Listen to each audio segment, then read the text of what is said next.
Malam ini saya mau bicara tentang ini, temanya agak panjang gitu, tapi saya senang tema ini ya. Kita baca sama-sama yuk, sambil berdiri kita buka Efesus 6 ayat 10 sampai 18 sebagai ayat pembukaan. Mau baca temanya dulu sama-sama, Semi.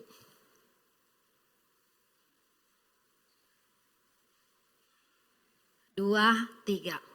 Terang dan gelap tidak bisa bersatu.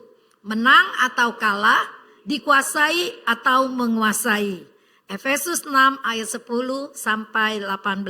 2, 3. Akhirnya hendaklah kamu kuat di dalam Tuhan, di dalam kekuatan kuasanya. Kenakanlah seluruh perlengkapan senjata Allah, supaya kamu dapat bertahan melawan tipu muslihat iblis.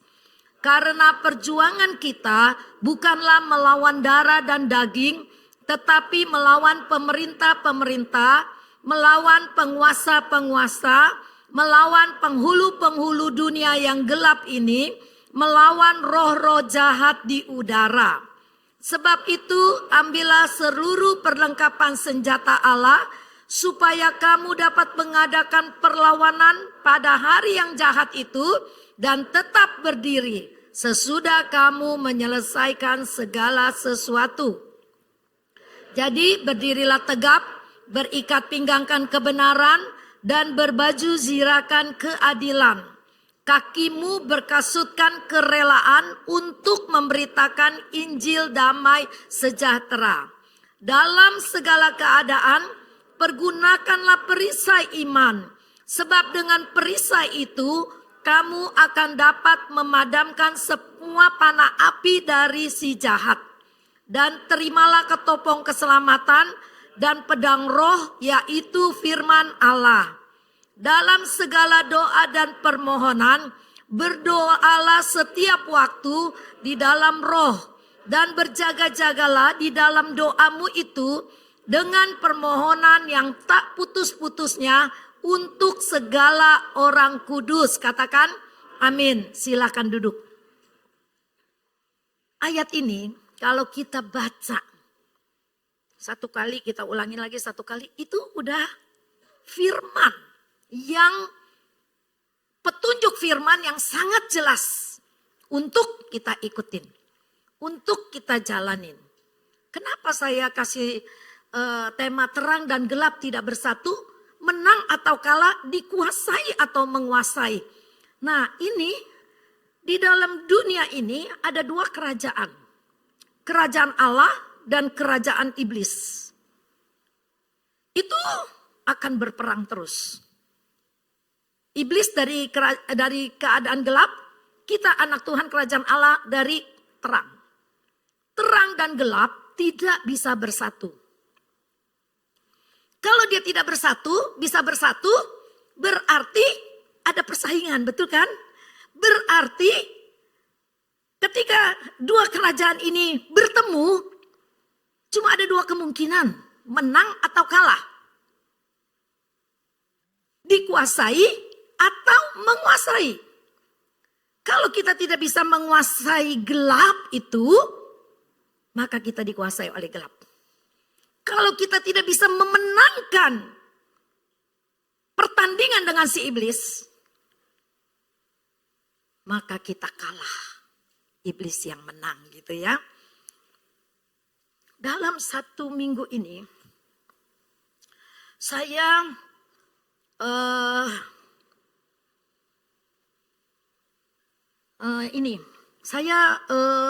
ada sedikit khawatir.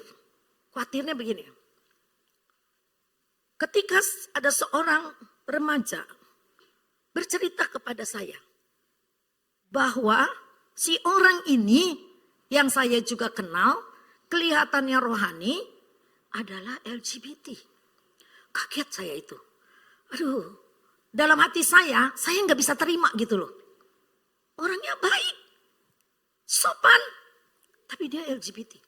Kenapa bisa tahu LGBT?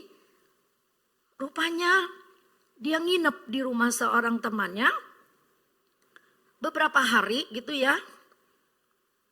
temannya ini dengan dia, ya gitu, LGBT. Ketahuannya bagaimana?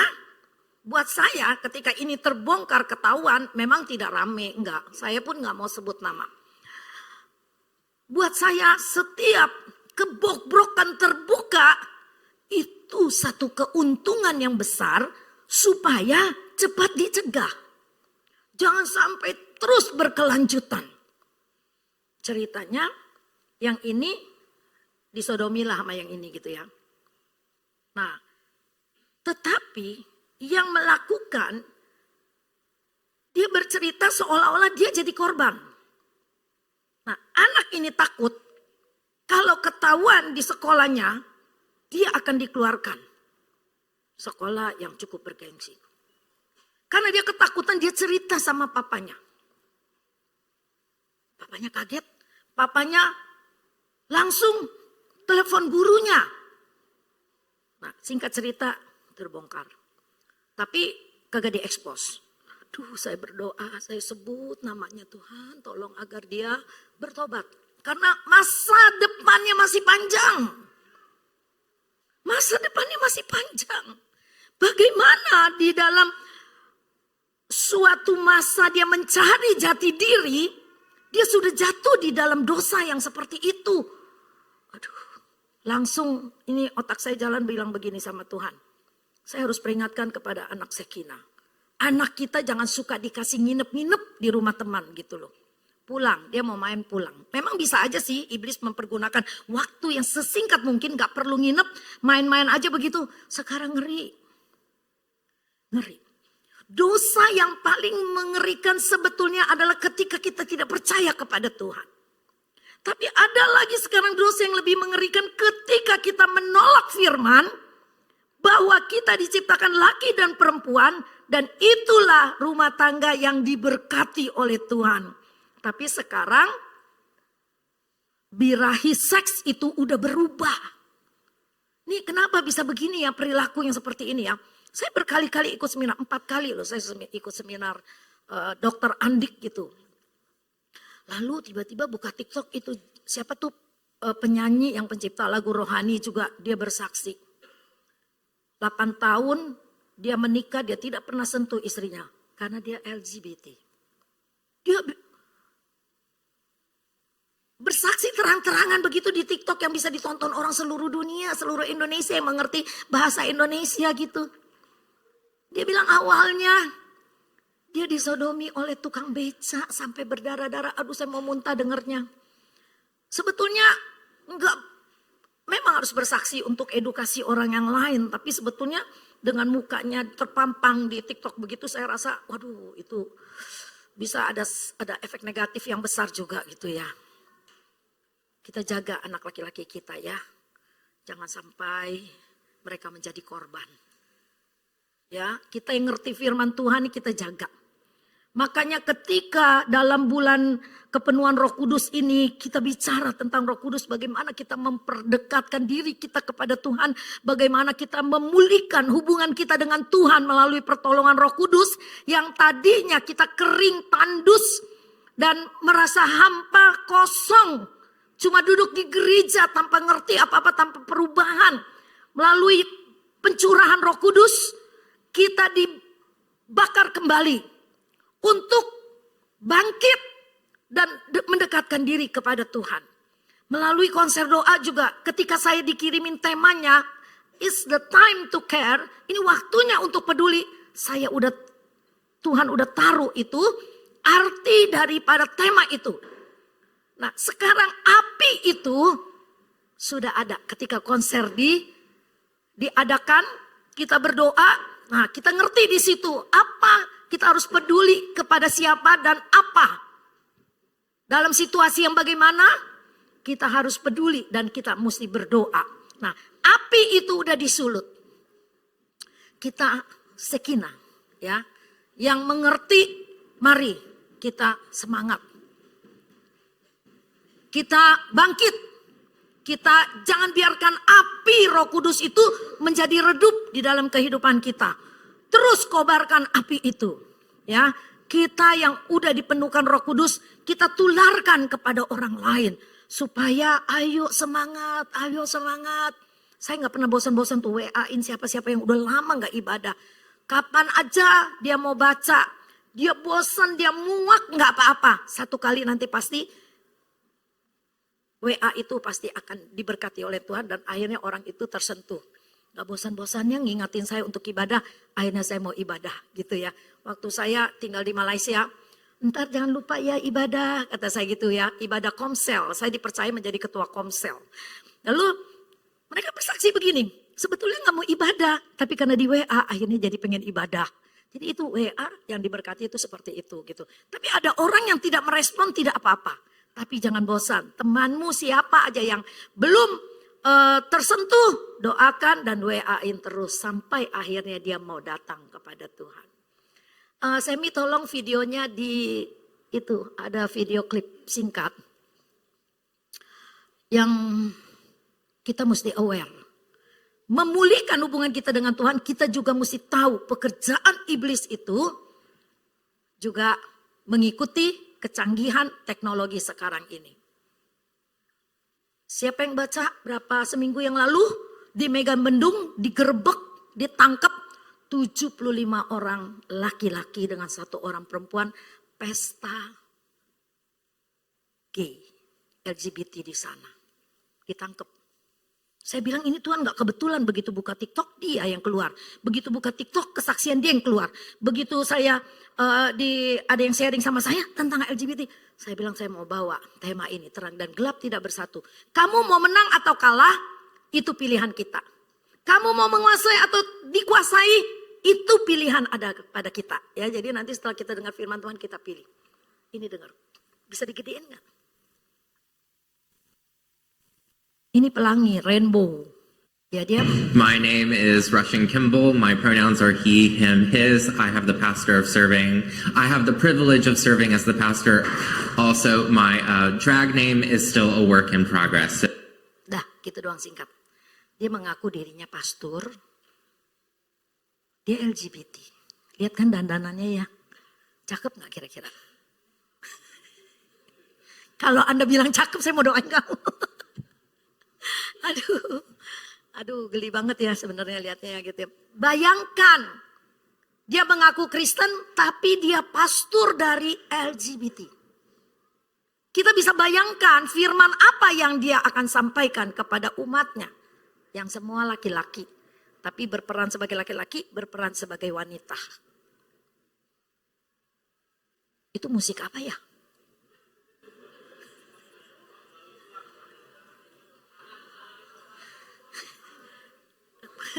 Kayak jadi background itu ya, background musik gitu ya. Nah, jadi malam ini saya mau bicara kita mesti aware. Artinya kita hati-hati terhadap pekerjaan iblis sekarang ini yang sangat-sangat. Saya juga ngikutin tuh, saya follow tuh tentang gereja setan. Wow, lebih mengerikan lagi. Lebih mengerikan lagi ya. Tentang Illuminati, follow aja tuh. Jadi kamu ngerti tuh bagaimana kejahatan iblis. Yang dia mau menguasai dunia. Dia mau menguasai saudara dan saya. Supaya tidak percaya kepada Tuhan lagi. Tapi percaya kepada doktrin-doktrin mereka yang menyesatkan. Tapi Tuhan tidak tinggal diam. Kebenaran itu tidak akan pernah ditutupi. Ya, nah kita lihat sekarang ayat yang pertama. Bahwa setan itu punya kecerdasan. Setan punya pemahaman. Ya, kita lihat kejadian di Kapernaum. Markus 1 ayat 24. Markus 1 ayat 24. Nah, ya, ini Markus 1 ayat 24. Iblis nih yang berkata begini ya. Apa urusanmu dengan kami? Ya, judulnya apa itu? Markus 1 ayat 24. Perikopnya maksud saya. Yesus dalam rumah ibadat di Kapernaum ya. Mereka tiba di Kapernaum, bacain ayat 21 dulu. Setelah hari Sabat mulai, Yesus segera masuk ke dalam rumah ibadat dan mengajar. Mereka takjub mendengar pengajarannya Sebab ia, yaitu Yesus, mengajar mereka sebagai orang yang berkuasa, tidak seperti ahli-ahli Taurat. Pada waktu itu di dalam rumah ibadat ada seorang yang kerasukan jahat. Orang itu berteriak, "Apa urusanmu dengan kami? Hai Yesus orang Nazaret, engkau datang hendak membinasakan kami. Aku tahu siapa engkau, yang kudus dari Allah." Dikip dulu ayat ini ya, jangan digeser. Nah, kita lihat di sini, iblis ngerti dua hal. Bahwa kemanusiaan Yesus dia sebut, "Apa urusanmu dengan kami, hai Yesus orang Nazaret?" Ini kemanusiaannya Tuhan, dia tahu. Lalu dia bilang begini, "Engkau datang hendak membinasakan kami. Aku tahu siapa engkau, yang kudus dari Allah." Jadi iblis tahu kemanusiaannya Tuhan dan keilahiannya Tuhan. Ketika dia bilang, "Aku tahu siapa engkau yang kudus dari Allah," iblis tahu itu keilahian Allah. Dia tahu tapi dia tidak pernah menyerah untuk terus menyerang. Dengan satu tujuan, dapat menguasai. Maka ingat tema malam ini. Engkau mau dikuasai oleh iblis atau engkau mau menguasai iblis? Ya, nanti kita lihat gini. Iblis ada 6 poin dalam titik-titik lemah kita, iblis bisa pakai untuk menghancurkan kita. Nah, ini nanti 6 ini kita akan pelajari secara singkat.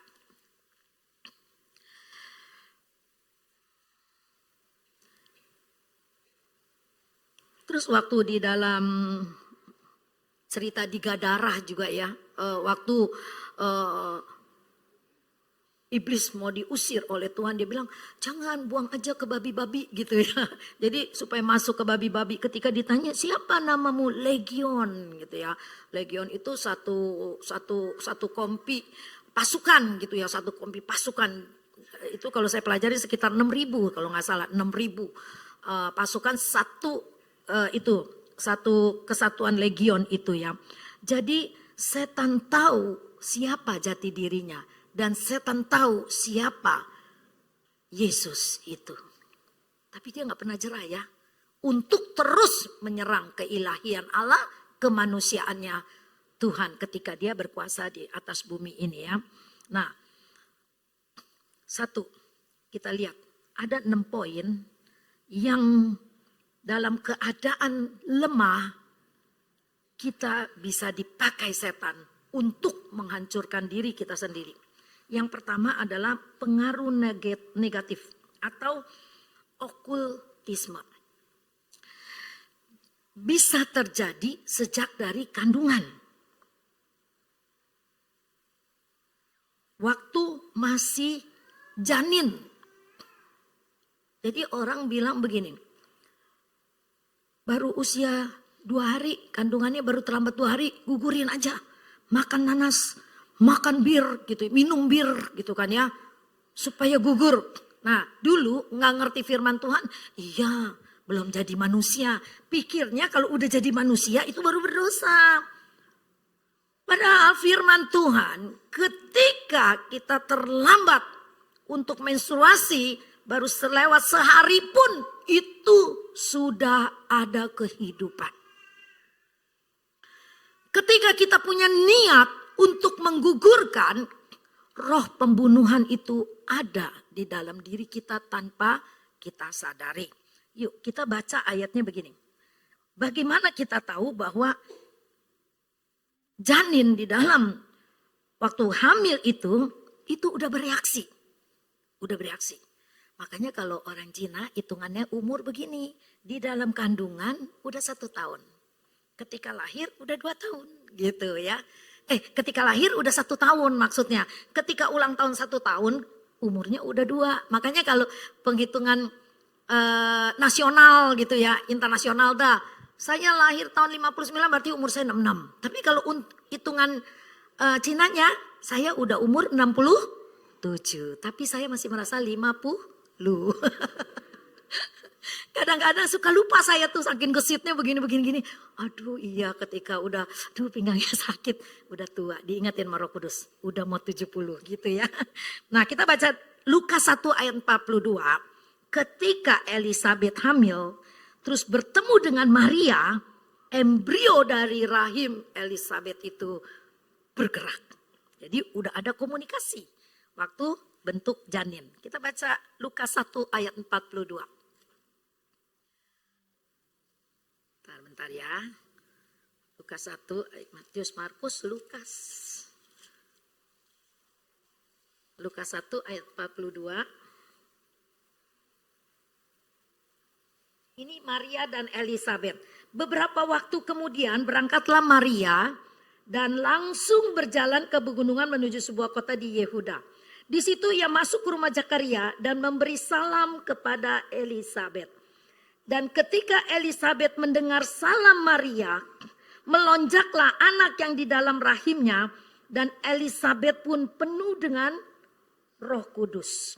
Lalu berseru dengan suara nyaring, diberkatilah engkau di antara semua perempuan dan diberkatilah buah rahimmu.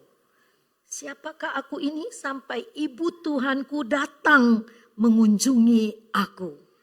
Ya, Elisabet penuh dengan Roh Kudus ketika Maria memberi salam. Bayi yang dikatakan janin di dalam perutnya itu udah bereaksi. Ini membuktikan bahwa dari kecil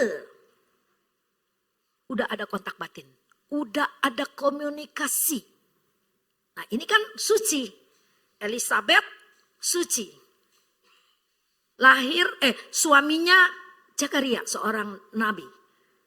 Maria ibu Yesus lahir oleh Roh Kudus. Nah ini semua positif, ini semua sesuatu yang baik. Belum nangkep mungkin ya. Kita dengerin cerita ini dulu, berarti begini. Di dalam kandungan itu, kalau satu positif, sini Roh Kudus, ketika mereka berjumpa, dikatakan sampai Elisabet pun penuh dengan Roh Kudus, ada sebuah koneksi yang kudus. Bila kita nih gak percaya sama Tuhan, atau percaya sama Tuhan tapi masih percaya okultisme, masih percaya ramalan lah, masih percaya yang opo-opo lah, misalnya pakai gunting di sini, pakai bangle lah katanya ya bangle, ini nanti setan gak berani deket gitu. Jadi dia percaya sama bangle gitu loh ya. Bangle, saya aja gak pernah ngeliat tuh bangle kayak apa gitu ya. Atau taruh daun kelor, gunting di bawah bantal gitu ya. Ini dulu orang tua dulu begitu mitos-mitosnya tuh ya. Mak kalian kali. Atau tante gak pernah gitu-gitu. Tapi waktu itu puji Tuhan gak pakai gitu-gituan. Pindah rumah aja disuruh taruh beras. Pojok-pojokan beras sama garam, setiap pojok beras sama garam, setiap pojok beras sama garam. Dalam keadaan yang kurang memahami firman Tuhan, saya udah menolak. Pemikiran saya yang sederhana, kalau aku taruh garam di sono, nanti aku ngundang setan ada di sono. Lu tempatnya di sini nih, garamnya di sini, ntar lu makan aja garam sama beras gitu kan. Saya nggak mau semuanya. Jadi kalau mau masuk, mau ngontrak rumah, habis kawin kan belum punya rumah, ngontrak rumah, yang penting ketika masuk, enak nih rumah gitu ya. Sejahtera hati. Bolehlah dikontrak tuh rumah. Waktu mau beli rumah udah diberkatin. Gak mau rumah ini dingin. Kok begitu masuk anyep? Enggak. Jadi Tuhan akan kasih kepekaan sama kita. Karena kan kita berdoa, Tuhan nanti aku mau pilih rumah yang ini yang mana Tuhan? Yang Tuhan kasih damai sejahtera itu yang aku pilih gitu. Jadi roh memimpin kita gitu ya. Nah ketika kita hamil. Kalau kita berhubungan dengan okultisme, menurutmu bayi dalam kandunganmu itu terpengaruh enggak? Siapa yang bisa jawab? Terpengaruh enggak? Terpengaruh loh. Kenapa saya bawa cerita Lukas 1 ayat 42 Maria dan Elisabet. Bahwa di dalam kandungan itu sudah ada respon. Walaupun mungkin baru 6 bulan. Ini kan ketemunya 6 bulan. Jadi Yesus dengan Yohanes beda 6 bulan. Ketemunya 6 bulan. 6 bulan itu udah jadi janin. udah jadi bayi kecil. 4 bulan aja waktu ada teman saya cucunya lahir di Sari Asi. 4 bulan itu dokter bilang gini, ibu ini anak ibu keadaannya begini ketika di guys kayak dajjal. Matanya di sini, cuma satu. Perutnya, ususnya, jantungnya semua ada di luar tubuh. Gak normal. Jadi kata dokter, mau dipertahankan atau mau dibuang? Dengan berat hati akhirnya katanya anaknya bilang, iya dibuang aja. Nggak mungkin dibesarkan kata dokter juga. Mungkin juga bisa sebelum lahir meninggal ini anak karena nggak normal sekali.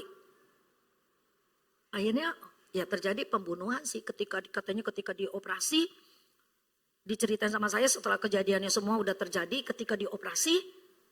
Itu bayi kan dicabut tuh dari kandungan ya. Itu jantungnya masih kuat begini. Duh, saya sedih banget dengarnya begitu ya, sedih banget ya. Maka kalau kita udah hamil ya udah hamil lah ya, jangan minum obat apa-apa, nanti disitulah roh pembunuhan sudah terjadi. Jadi maka bayi dalam kandungan ini sudah bisa merespon terhadap keadaan orang tuanya. Nah, ketika hamil, berantem terus nih suami istri. Pengaruh gak ke anaknya? Pengaruh. Ada pengaruhnya nanti. Maka itu kita mesti setia kepada Tuhan.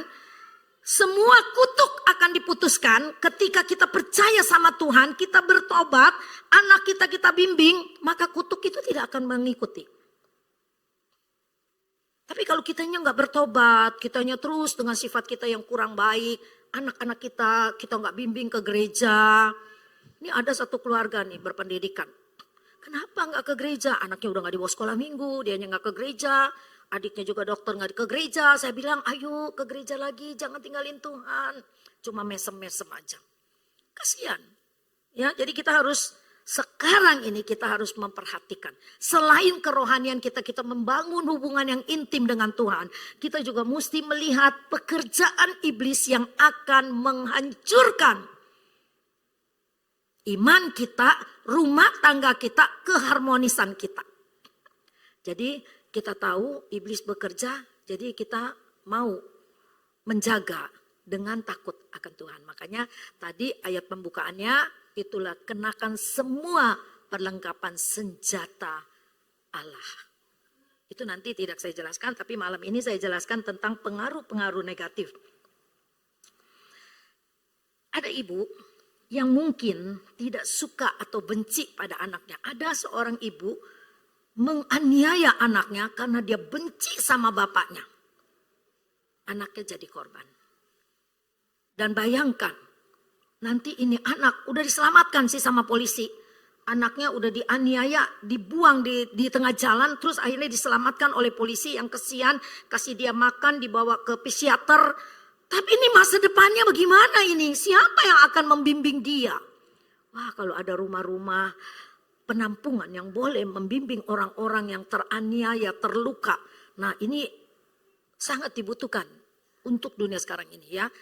Di daerah suka ada orang-orang yang terbeban untuk begitu. Mereka menampung orang-orang itu dengan tulus. Tapi kalau di kota-kota besar kayaknya orang udah lebih nggak banyak yang nggak peduli. Kalau di daerah saya lihat teman-teman saya yang melayani, mereka menampung walaupun gereja kecil, mungkin dana terbatas gitu kan, tapi mereka bisa melakukan itu. Itu sebetulnya misi-misi yang indah yang memang Tuhan ingin kita seperti itu gitu ya. Nah, banyak orang yang tertolak ketika seminar LGBT itu dulu. Kenapa orang bisa masuk ke grup LGBT? Awalnya satu memang disodomi sama orang. Ada yang bertobat bilang dia udah kawin, dia normal. Dia bertobat, dia kawin normal. Tapi puluhan tahun, kira-kira 10 tahun kemudian rasa itu bisa timbul lagi. Rasa itu bisa timbul lagi dan ingin mencoba lagi. Nah ini kalau nggak kuat di dalam Tuhan, akhirnya mereka bisa menjadi suami, papa dari anak-anak, terus berubah lagi menjadi LGBT. Nah ini kalau orang gak takut sama Tuhan seperti itu ya. Terus ada orang dikatakan, kenapa aku masuk grup ini? Karena aku terluka. Karena aku nggak punya kasih sayang papa. Papa aku sibuk dengan dirinya sendiri. Aku nggak disayang papa. Papa nggak adil. Ada mereka ke LGBT. Itu banyak kesaksian-kesaksian yang seperti itu gitu ya. Yang kedua, berbagai bentuk tekanan di masa kanak-kanak. Tahu nggak yang namanya Oprah Winfrey? Sangat terkenal banget ya. Dulu saya demen ngikutin dia punya ini show-nya ya, talk show ya. Kesaksiannya luar biasa, dia tuh diperkosa pada umur 9 tahun. Tapi belakangan saya kurang simpatik lagi karena dia ngikut sebuah aliran yang agak ekstrim gitu loh. Dia ngikut sebuah aliran yang agak ekstrim, apa namanya ya, Kabalah apa-apa gitu ya. Itu aliran Kristen tapi yang sedikit menurut saya gitu ya, sedikit kurang apa sih menurut saya, nggak kurang alkitabiah lah kayaknya. Banyak artis-artis terkenal yang masuk di situ gitu ya. Nah, anak yang pernah dijahati oleh orang tuanya, dia akan punya roh kebencian di dalam hatinya. Maka kita jaga anak-anak kita jangan sampai ada kebencian kepada papa, kepada mama. Karena kita yang salah mendidik. Kita terlalu strength. Harus begini. Ini peraturan. Padahal anak sekarang gak bisa lagi digituin loh. Pinter. Kenapa? TikTok, YouTube, film-film udah mengajarkan mereka tentang wah Gen Z tuh seperti ini. Gak bisa ngikutin lagi baby boomers punya aturan yang kayak dulu. Manggil nama papa aja pemali. Papa kita mana pernah kita sebut namanya ya Ki ya? Gak berani ya Ki ya? Kalau sekarang mah siapa nama papanya? Oh Samuel. Itu ya. Terus kita bahagia, lucu. Kita bilang lucu gitu loh ya. Nah itu zamannya sekarang udah berubah. Aku udah minta maaf, tapi dia gak mau maafkan. Nah, dia itu udah satu roh kebencian ada di dalam dirinya. Ada anak-anak yang dulu waktu panti asuhan di Gading Serpong di obrak-abrik. Itu anak-anak asuhannya kan ditampung di gereja Nias dekat saya. Saya masih buka toko susu, mereka sering bergerombol. Karena saya demen kasih makanan, kan saya jual makanan kecil, coklat apa gitu.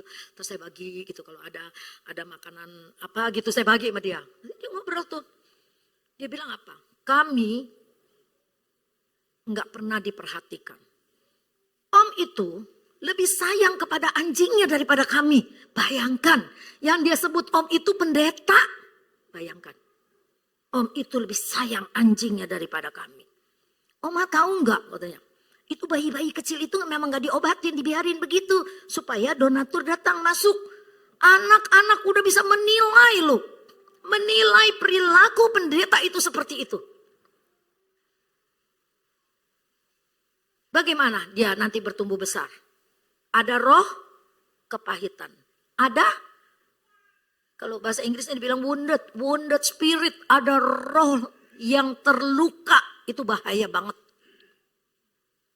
Tapi saya percaya dengan mereka akhirnya kan ditampung, dibagi, ada yang dengan gereja ini, gereja itu. Semoga saya berdoa mereka dapat pendidikan yang baik, mereka bisa mengampuni, mereka dipulihkan, mereka boleh menjadi anak-anak Tuhan yang jadi berkat bagi orang lain. Tapi saya sangat kasihan loh, anaknya masih kecil-kecil gitu. Ada yang 6 tahun, 7 tahun. Paling besar 10 tahun pada waktu itu, gak ada yang besar gitu ya. Nah, tekanan-tekanan yang seperti inilah ketika mereka besar menjadi masalah dalam perilaku mereka. Baik dalam bergaul, nanti ketika berumah tangga. Kecuali mereka rajin di pelayanan, dipulihkan dan ada pelepasan. Pelepasan itu gak mesti pendeta tumpang tangan, pelepasan besok kamu terlepas. Enggak. Pendeta akan doa untuk pelepasan, tapi diri kita sendiri ingin terlepas. Artinya kita terus bergumul dengan Tuhan. Tuhan kuatkan kami, aku mau terlepas. Kita juga perlu berusaha untuk berdoa. Pendeta juga akan bantu untuk doa, untuk kita terlepas dari roh kebencian, roh kecewa, roh bunuh diri. Kenapa anak Tuhan bunuh diri? Enggak ada pengharapan. Kehilangan pengharapan itu. Orang yang bunuh diri itu kebanyakan kehilangan pengharapan. Walaupun dulu banyak cerita, bunuh diri, pemain sinetron ini sangat terkenal tuh dulu bunuh diri karena banyak utang. Dan dia pikir bunuh diri utangnya lunas gitu loh. Kan kasihan ya, kasihan banget yang seperti itu ya. Jadi roh bunuh diri, roh kecewa, dan roh ketakutan ada di dalam diri kita. Kalau kita tidak lepaskan itu di dalam Tuhan, kita hamil, anak kita yang kita lahirkan membawa roh itu di dalam diri mereka. Makanya sekarang kan kalau hamil, kita udah ngomong dengan bayi kita kan, ayo dek kita pulang gitu kan ya. Ayo dek kita bobo, terus nyanyi gitu ya. Kalau dulu kan enggak, Tante Nila juga dulu enggak ngerti sih gitu. Siapa kalau dulu karena saya udah guru sekolah minggu dari dulu, ketika mereka masih kecil, saya cerita. Kalau mau tidur cerita tentang Alkitab. Kalau dia nggak tidur-tidur, saya yang ketidur duluan terus ceritanya ngaco.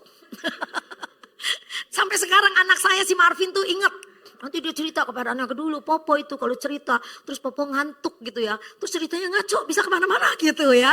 Itu jadi kata saya itu kenangan yang gak bagus juga ya. Yang dia inget Popo ngaco gitu loh ceritanya gitu. Jadi tapi cerita itu membekas sampai mereka sekarang bisa tahu itu cerita. Cerita-cerita kebanyakan kan perjanjian lama kan, cerita Daniel, Sadrak, Mesak, Abednego, cerita Gideon, cerita Sarah, Abraham gitu kan. Dan mereka tertanam di dalam hatinya ya. Yang ketiga, perasaan yang amat terguncang berkepanjangan. Apa itu? Trauma. Trauma itu bisa jadi pintu masuk iblis. Ya, trauma bisa jadi pintu masuk iblis untuk menghancurkan kita. Trauma nggak bisa mengampuni. Trauma benci banget karena dia pernah menyakiti saya. Saya pernah trauma begini. Saya kan tinggalnya di Gang Jamblang tuh deket TSS.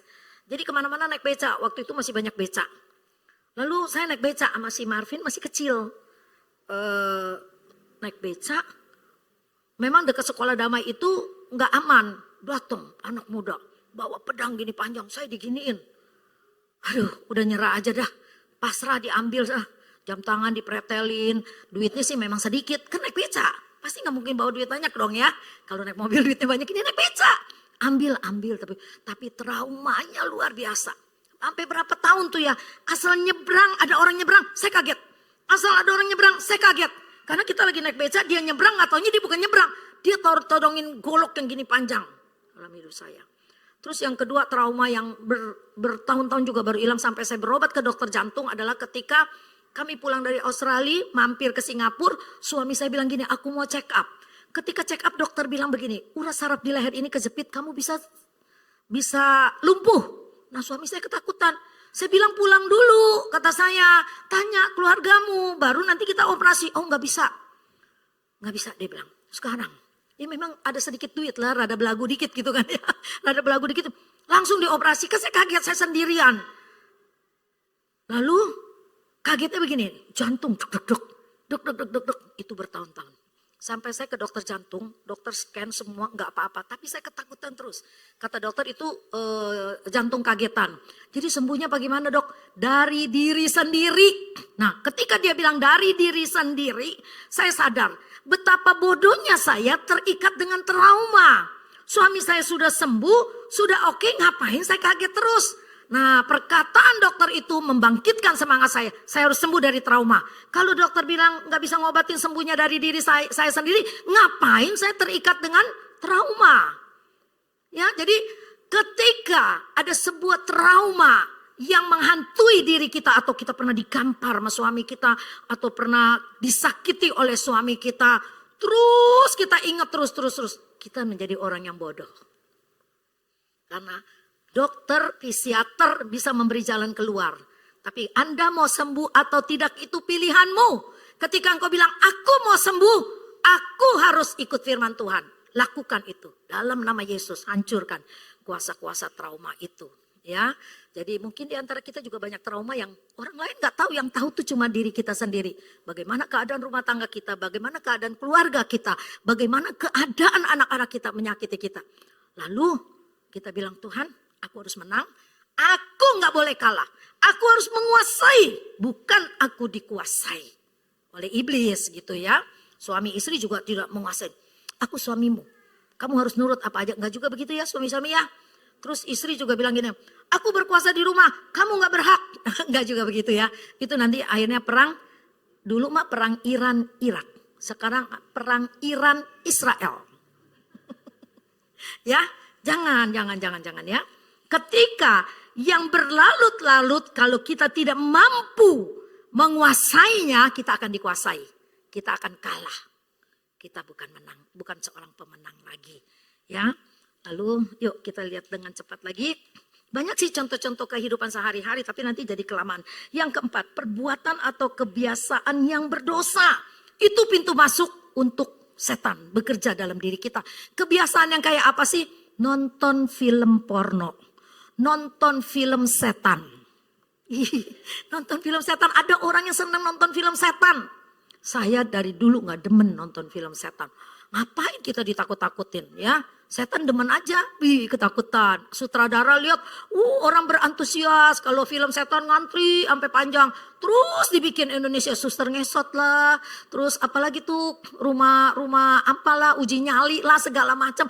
Bermain-main dengan setan-setan bangga luar biasa. Berapa hari yang lalu seorang anak Tuhan ngirimin saya, ini dibabakan, di mana ini dibabakan? Ada yang kerasukan setan. Siapa? Kata saya, oh ini. Terus saya hubungin istrinya. Itu benar suamimu, benar tante. Tapi dia sebetulnya bukan kerasukan setan yang bagaimana. Jadi dia ada trauma masa lalu. Dia suka okultisme. Dulu diisi, badan dia tuh diisi. Nah, ketika dia udah jadi anak Tuhan, dia kami dengan anak Tuhan, akhirnya dia jadi anak Tuhan, dia bertobat. Tapi kalau dia lagi marah, marahnya tidak terkendali, nah dia itu setannya bergerak lagi loh. Setannya bergerak lagi dalam diri dia. Dalam video itu dia sampai tengkurap tuh terbaring tengah jalan. Hamba Tuhan pada berdoa. Nah ini pengaruh okultisme seperti itu. Maka kita tidak boleh kosong nih pikiran kita. Peranan Roh Kudus itu sangat penting di dalam kehidupan kita. Kan saya bilang 3 zaman. Zaman Bapa, zaman Anak, zaman Roh Kudus. Ya enggak? Zaman Bapa sudah berlalu, Anak datang. Yesus Kristus. Yesus Kristus naik ke surga, dia kirim penolong. Roh Kudus. Bukan untuk sementara, tapi selamanya. Selama kita hidup, selama kita masih ada di dunia. Roh Kudus jadi pembimbing kita, penolong kita, penuntun kita. Dia Parakletos yang ada di sekeliling kita. Depan, belakang, kiri, kanan, semua. Roh Kudus ada bersama kita. Itu yang disebut Parakletos. Dia mengelilingi kita dan menolong kita, membimbing kita. Ya. Jadi jangan biarkan pikiranmu tidak dikuasai oleh firman Tuhan. Biarkan Roh Kudus menguasai hatimu, pikiranmu. Apa saya sebagai hamba Tuhan gak pernah kecewa, gak pernah sedih, gak pernah sakit hati? Ada. Kita berbuat baik sama orang, orang balasnya kejahatan lu buat saya lu. Bukan di sini, enggak. Ada orang luar. Saya rasanya limpahi dia dengan segala kebaikan supaya dia ikut Tuhan, supaya dia bertobat. Tapi dia balas kejahatan dengan saya. Sakit hati enggak? Sakit. Saya nangis di hadapan Tuhan. Tapi Tuhan bilang kamu beruntung. Kaget saya. Beruntung. Kalau dia terus aja dia nggak sakitin kamu terus dibohongin sama dia. Luar biasa ya. Sampai saya bilang Tuhan engkau tuh luar biasa. Luar biasa. Jadi ketika orang menyakiti kita, Tuhan bukakan sifatnya dia untuk kita. Jadi jangan sakit hati kalau kita disakitin orang. Bersyukur kepada Tuhan. Itu yang Tuhan Roh Kudus tuh bimbing saya seperti itu. Dia nyakitin kamu, jadi kita tahu sifat dia. Terima kasih Tuhan, jadi aku tahu bagaimana menyikapi dia. Tuhan itu luar biasa ya. Jadi sakit hati, disakitin orang bukan sesuatu yang buruk. Akhirnya kita benci dia. Wah, rugi kita. Rugi, iblis masuk. Maka ada ayat 2 Korintus 2 ayat 11 kalau gak salah. Jangan beri kesempatan kepada iblis bekerja di dalam dirimu. Akhirnya engkau dikuasai oleh dia. Susah ya memahaminya. Masa disakitin hati kita beruntung? Bisa gak pahamin itu? Disakitin loh, terus kita bilang beruntung. Itu yang Tuhan taruh di dalam hati saya. Saya nangis untuk orang ini, kata Tuhan kamu beruntung. Kalau enggak kamu terus akan dibohongi. Duh, saya sampai tersungkur di kaki Tuhan. Saya bilang, Tuhan engkau ajaib. Siapa yang bisa beri pemahaman begitu? Pendeta mana yang bisa beri pemahaman begitu? Cuma Roh Kudus yang bisa menyadarkan kita untuk hal yang seperti itu. Maka itu Roh Kudus itu luar biasa. Kita harus ada Roh Kudus di dalam diri kita, ya. Terus yang kelima, itu yang keempat ya, perbuatan atau kebiasaan yang berdosa. Ada orang yang begini loh. Tante saya terikat, jujur banget. Tapi saya hargai. Dia jujur banget. Saya terikat film porno. Bisa kok berubah, bisa. Yang penting pikiranmu gak di situ. Tapi mungkin kamu gak bisa hari ini, kamu bilang mau berubah, besok kamu langsung udah berubah. Mungkin tidak. Tapi kamu berdoa supaya Tuhan bimbing kamu, sampai akhirnya kamu bisa hilangkan perasaan itu, kamu ganti dengan tontonan yang lain. Jadi saya kalau ketemu dia tuh saya lihat mukanya pucet gitu ya, muka orang kurang tidur. Kamu kalau kurang tidur 2 hari, 3 hari kamu ngaca deh, mukamu beda deh dengan saya yang tidurnya cukup banget. Soalnya saya orangnya gampang tidur. Ya, di mobil, di bangku, di mana aja kalau ngantuk tidur aja udah. Ya. Yang begadang itu nanti ketahuan loh Tante Nila nih, ini pasti begadang nih. Mukanya kurang seger. Walaupun habis mandi tetap mukanya pucet. Karena kurang tidur gitu ya. Puji Tuhan. Ya. Yang kelima, pengaruh penumpangan tangan. Aduh tadi sampai lupa baca ayat-ayat ya. 1 Timotius 5 ayat 22 kita buka dengan cepat. Di situ aja di screen. 1 Timotius 5 ayat 22. Janganlah engkau terburu-buru menumpangkan tangan atas seseorang dan janganlah terbawa-bawa ke dalam dosa orang lain. Jagalah kemurnian dirimu. Ini Paulus menasihatkan. Kita gak boleh sembarangan tumpang tangan. Ada orang yang sangkin pedenya main tumpang-tumpang tangan. Hidupnya kagak benar tumpang tangan kepada orang. Ini bahaya banget. Ya, terus kamu lihat teman kamu. Jangan ya, gak boleh sembarangan ya. Apalagi, habis tumpang tangan, pulang berantem gampar bininya. Atau bininya gampar lakinya. Ada gak? Ada, saya pernah pelayanan ke Bangka. Habis saya bawa firman Tuhan, seorang dari NTT rambutnya keriting. Orang NTT dah pokoknya rambutnya keriting, matanya gede, orangnya hitam. Dia bilang, Tante saya mau sharing, kata dia bilang gitu ya. Kenapa? Kata saya, terus kita mojok lah nih gitu ya. Bukan mojok di tempat gelap, maksudnya sini banyak perebutan jemaat, kita ke situ gitu ya. Kenapa? Istri saya sering pukul saya. Hah? Rambut keriting, hitam, mata gede. Kalau kamu melotot aja pasti istrimu udah takut. Saya gak bisa, istri saya sering pukul saya katanya. Istrimu orang mana? Orang Bangka. Waduh gawat. Ini orang Bangka ganas nih rupanya nih ya. Pukul orang NTT, mau juga kamu yang pukul istri ya kata saya gitu. Iya tante tapi saya gak bisa kata gitu ya. Jadi bagaimana kamu perkataan kamu menyakitin dia? Enggak, dia memang galak. Kalau nggak diterima gitu pendapatan dia marah gitu, emosian orangnya. Ada yang seperti itu gitu ya. Nah, Rasul Paulus mengajarkan bahwa tidak boleh sembarangan tumpang tangan. Dalam konteks ayat ini, Rasul Paulus tuh bermaksud dalam pelantikan jabatan, ya tentu gembala yang tumpang tangan buat kita. Makanya pengurus saya bilang 5 tahun periode yang terakhir ini kita satu-satu ditumpang tangan. Ada penumpangan tangan dari hamba Tuhan yang waktu itu hadir di ulang tahun Sekina yang ke-11 kalau gak salah. Jadi saya bilang ayo. Itu periode yang ketiga bukan main-main. Ada tumpang tangan dan tidak direncanakan. Saya bilang melayani sampai selesai masa tugas. Kalau Anda mau mengundurkan diri, selesaikan masa tugas. Karena ada penumpangan tangan itu bukan sembarangan. Semua hamba Tuhan. Kita yang bukan hamba Tuhan, jangan sembarangan tumpang-tumpang tangan lah ya. Ya, jangan sembarangan tumpang-tumpang tangan. Ada orang-orang yang khusus untuk itu gitu. Ini nasihat Rasul Paulus. Karena nanti iblis masuk, dia pakai kesombongan kita yang pura-pura suci misalnya gitu. Tadinya saya mau tampilin video yang hamba Tuhan pukulin bininya sampai kayak bola, ditendang, ditonjok. Ini udah tahun yang lalu kalau nggak salah ya. Tapi saya pikir-pikir, aduh udah gak bagus dah. Ternyata dia bilang suami saya itu NPD. Hamba Tuhan, gerejanya besar, jemaatnya banyak. Perilakunya seperti itu. Pasti ada trauma masa lalu yang mengikat dia dan dia tidak berusaha lepaskan itu ya.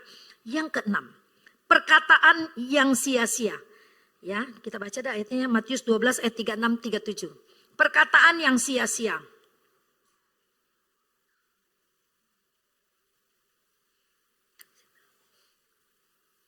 Matius 12, Matius 12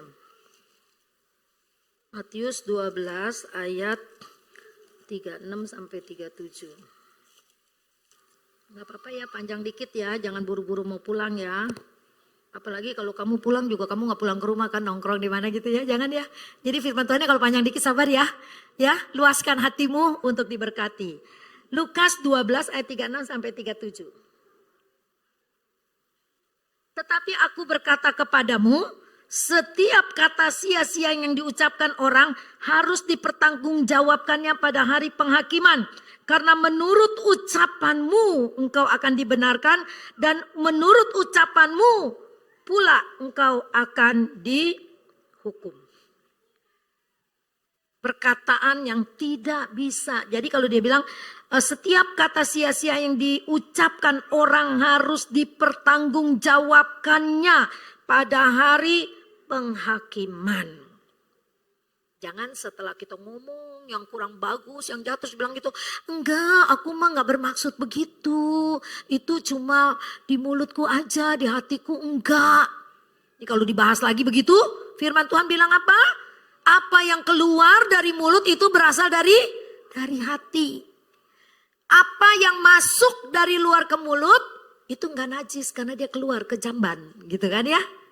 Tapi apa yang dari sini keluar, nah itu menajiskan orang. Perkataan kotor, perkataan penghinaan, perkataan yang kasar.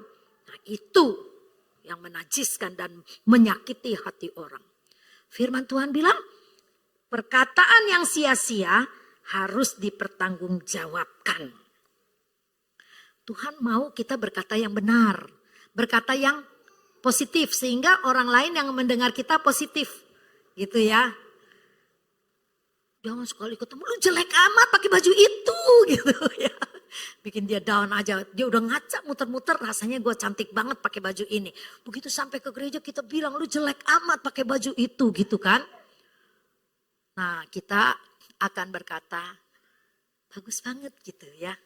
Kalau misalnya warnanya ini pink, bawahnya merah cabe gitu. Paling kita bilang kayaknya kurang serasi gitu ya.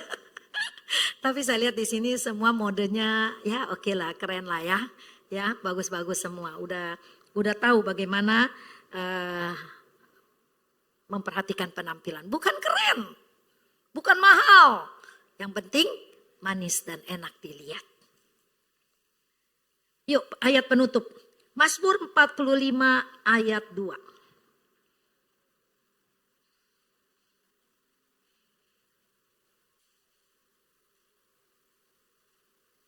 Bukan, ini ayat 3. Ayat kedua ya, sebelumnya ya. Ya, ini yang kita mau baca. Untuk pemimpin biduan menurut lagu Bunga Bakung dari Bani Korah. Ini ayat yang pertama. Nyanyian pengajaran, nyanyian kasih. Hatiku meluap dengan kata-kata indah. Aku hendak menyampaikan sajakku kepada raja. Lidahku ialah pena seorang juru tulis yang mahir. Duh, kata-kata puisi yang indah ini adalah dari Mazmur Daud. Itu tulisnya dari Bani Korah ya. Nyanyian pengajaran, nyanyian kasih. Jadi di hati dia selalu ingin meluapkan kata-kata indah yang mengagungkan Tuhan. Ada yang adalah raja. Sampai dia berkata, lidahku ialah pena seorang juru tulis yang mahir. Jadi lidah nih, kata Yakub apa? Yakub itu suratan Yakub bilang begini, lidah yang kecil itu bisa membakar hutan. Wih, nah itu perkataan yang tidak baik. Tapi pemazmur dia bilang begini, lidahku ialah pena seorang juru tulis yang mahir. Ya, biarlah kita juga gitu di hati kita, lidah kita ini memang tidak bertulang. Biarlah kita mengucapkan kata-kata yang indah. Bukan janji yang bohong. Bukan perkataan yang membohongi orang. Tapi biarlah selalu keluar perkataan yang ingin mengagungkan Tuhan. Yang ingin meluapkan cinta kita kepada Tuhan melalui pujian. Melalui kata-kata itu menyenangkan hati Tuhan. Ya, puji Tuhan. Sampai di sini firman Tuhan. Udah 8:30 kurang 5.